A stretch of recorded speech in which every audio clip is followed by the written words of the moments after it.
Hi, അസ്സലാമു അലൈക്കും.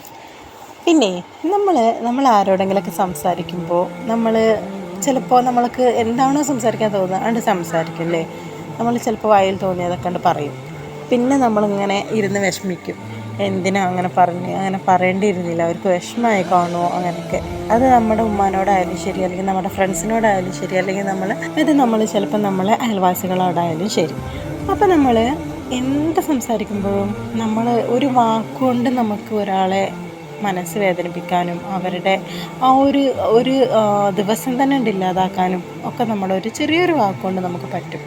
അപ്പോൾ നമ്മൾ എന്ത് സംസാരിക്കുമ്പോഴും ഈവൻ നമ്മളെ സ്വന്തം ഉമ്മാനോടാണെങ്കിൽ പോലും, അല്ലെങ്കിൽ നമ്മുടെ ഹസ്ബൻഡിനോടാണെങ്കിൽ പോലും, അല്ലെങ്കിൽ നമ്മുടെ അത്രയും സുഹൃത്തിനോടാണെങ്കിൽ പോലും, ആരോടായാലും നമ്മളൊന്ന് ചിന്തിക്കുക, ഇതവർക്ക് വിഷമം ഉണ്ടാവുമോ, ഇത് പറയണോ വേണ്ടേ, ജസ്റ്റ് ഒന്ന് ചിന്തിച്ചിട്ട് പറയുക.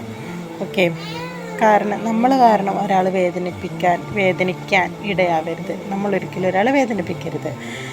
അപ്പോൾ വാക്കുകൊണ്ട് മുറിവേറ്റ ആ മുറിവ് ഒരിക്കലും നമുക്ക് പിന്നീട് സോറി എന്ന് പറഞ്ഞാലോ, അല്ലെങ്കിൽ അങ്ങനെ പറയേണ്ട രീതിയിൽ അറിയാണ്ട് പറഞ്ഞാണ് എന്ത് പറഞ്ഞിട്ടും കാര്യമില്ല. പിന്നീട് അവരുടെ മനസ്സ് വേദനിച്ച ഒരു വേദന നമുക്ക് മാറ്റാൻ കഴിയില്ല. അപ്പോൾ നമ്മൾ എന്ത് സംസാരിക്കുമ്പോഴും നമ്മളൊന്ന് ചിന്തിക്കണം, നമ്മുടെ സംസാരം കൊണ്ട് ആരെയും വേദനിപ്പിക്കാതിരിക്കുക. അപ്പോൾ അസ്സലാമു അലൈക്കും, ബൈ.